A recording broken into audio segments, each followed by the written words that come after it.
তুমি কি ছাপড়ি? আজকাল এই একটা শব্দই যেন সব সমস্যার সমাধান। কেউ জোরে বাইক চালালো, ছাপড়ি। চুলে স্পাইক করলো বা রং করলো, সেও ছাপড়ি। সারাদিন রিল বানিয়ে ফলোয়ার বাড়াচ্ছে, ছাপড়ি।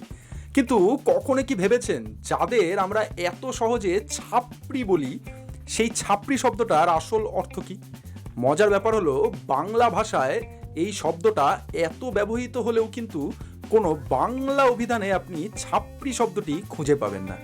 অথচ প্রতিদিন সোশ্যাল মিডিয়া থেকে পাড়ার আড্ডা, সর্বত্র এই ছাপড়ি শব্দেরই এখন রমরমা। তাহলে ছাপড়ি আসলে কারা? কোথা থেকে এলো এই শব্দটি?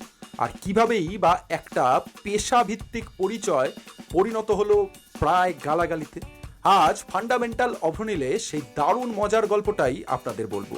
পুরো ভিডিওটি একদম শেষ পর্যন্ত দেখবেন, কারণ শেষের তথ্যটা শুনলে ছাপড়ি শব্দটাকে হয়তো আর আগের মতো আপনি ব্যবহার করতে পারবেন না বা চাইবেন না। এই ছাপড়ি শব্দটির শিকড় খুঁজতে গেলে যেতে হবে মধ্য ভারতে, বিশেষ করে মহারাষ্ট্র ও মধ্যপ্রদেশ অঞ্চলে। সেখানে ছোট কুড়ে ঘর বা খড়ের ঘরকে বলা হতো ছাপর। যেমন আমাদের বাংলার খুব ছোট ঘরকে আমরা খুপড়ি ঘর বলি না, সেরকমই। আর সেই ছাপর ঘরের চাল বা ছাদ তৈরির কাজ যারা করতেন, সেই মিস্ত্রি সম্প্রদায়ের নাম ছিল ছাপারবান্ধ। এই ছাপারবান্ধরা ছিলেন মহারাষ্ট্রের প্রাচীন যাযাবর সম্প্রদায়গুলোর মধ্যে একটি। ব্রিটিশ শাসনকালে তাদের দুর্ভাগ্যজনকভাবে ক্রিমিনাল ট্রাইব বা অপরাধী উপজাতি হিসেবে চিহ্নিত করা হয়েছিল। পরবর্তীকালে সেই আইন বাতিল হয়ে যায়, কিন্তু সামাজিক কলঙ্ক পুরোপুরি কিন্তু এদের থেকে মুছে যায়নি। এখনও বহু ক্ষেত্রে এই ছাপারবান্ধ সম্প্রদায়ের মানুষ মূলধারার সমাজে নানা চ্যালেঞ্জের মুখোমুখি হন। এই ছাপারবান্ধ সম্প্রদায়ের মানুষদেরই সংক্ষেপে অনেক জায়গায় কি বলা হয়?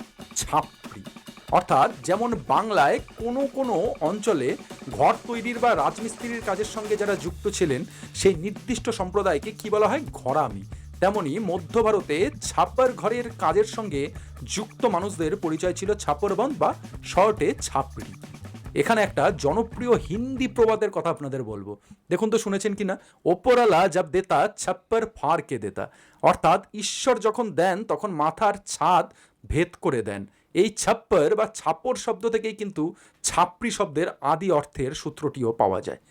কিন্তু প্রশ্ন হলো, একটা পেশাভিত্তিক পরিচয় কিভাবে গালাগালিতে পরিণত হলো?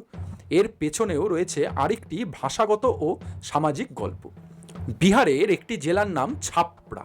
সেই ছাপড়া জেলার বাসিন্দাদের অনেক জায়গায় ছাপড়ি বলেও উল্লেখ করা হতো। পশ্চিমবাংলার বাঙালি সেরকমই। এদিকে বাঙালি সমাজে দীর্ঘদিন ধরেই বিহারিদের নিয়ে এক ধরনের সামাজিক বিদ্বেষ বা নাকশিট কোনো একটা মনোভাব কিন্তু কাজ করেছে, এখনও করে। সেই কারণেই ছাপড়ি শব্দটি, ছাপ্পর জেলার ছাপড়ি শব্দটি ধীরে ধীরে বাংলায় এমন এক টার্মে পরিণত হলো যে তথাকথিত নিম্নরুচির বা অশিক্ষিত আচরণকারী মানুষকে বোঝানো শুরু হলো। অর্থাৎ সময়ের সঙ্গে সঙ্গে একটি নির্দিষ্ট সম্প্রদায় বা অঞ্চলের পরিচয়সূচক শব্দ বদলে গিয়ে হয়ে উঠল অপমানসূচক বিশেষণ। তাই আজ আমরা কাউকে ছাপড়ি বলার আগে মনে রাখতে পারি, এই শব্দটির পেছনে রয়েছে বহু পুরনো একটি ইতিহাস, যেখানে একটি যাযাবর সম্প্রদায়ের পরিচয় লুকিয়ে আছে এবং সমাজের দীর্ঘদিনের শ্রেণীগত ও সাংস্কৃতিক পক্ষপাতের গল্পও লুকিয়ে রয়েছে। আবার বিহারের ছাপড়া জেলার অধিবাসীরা এর সঙ্গে যুক্ত, তাই সরাসরি কোনো অধিবাসীদের আমরা খারাপভাবে দাগিয়ে দিতে পারি না। তাহলে এই ছিল আজকের ছাপড়ি শব্দটির উৎপত্তি নিয়ে ফান্ডা। ভিডিওটি যদি ভালো লাগে অবশ্যই লাইক কমেন্ট শেয়ার করবেন। আর হ্যাঁ, সবাইকেই ওই স্টাইলিস্ট মানুষদের এখন বা জেনজিদের দেখলেই ছাপড়ি বলে দাগিয়ে দেবেন না, তাহলে মনে করবেন ছাপড়া জেলা বা ছাপারবান্ধ সম্প্রদায়ের কথাও। নমস্কার, দেখা হচ্ছে নতুন আরেকটি ভিডিও নিয়ে।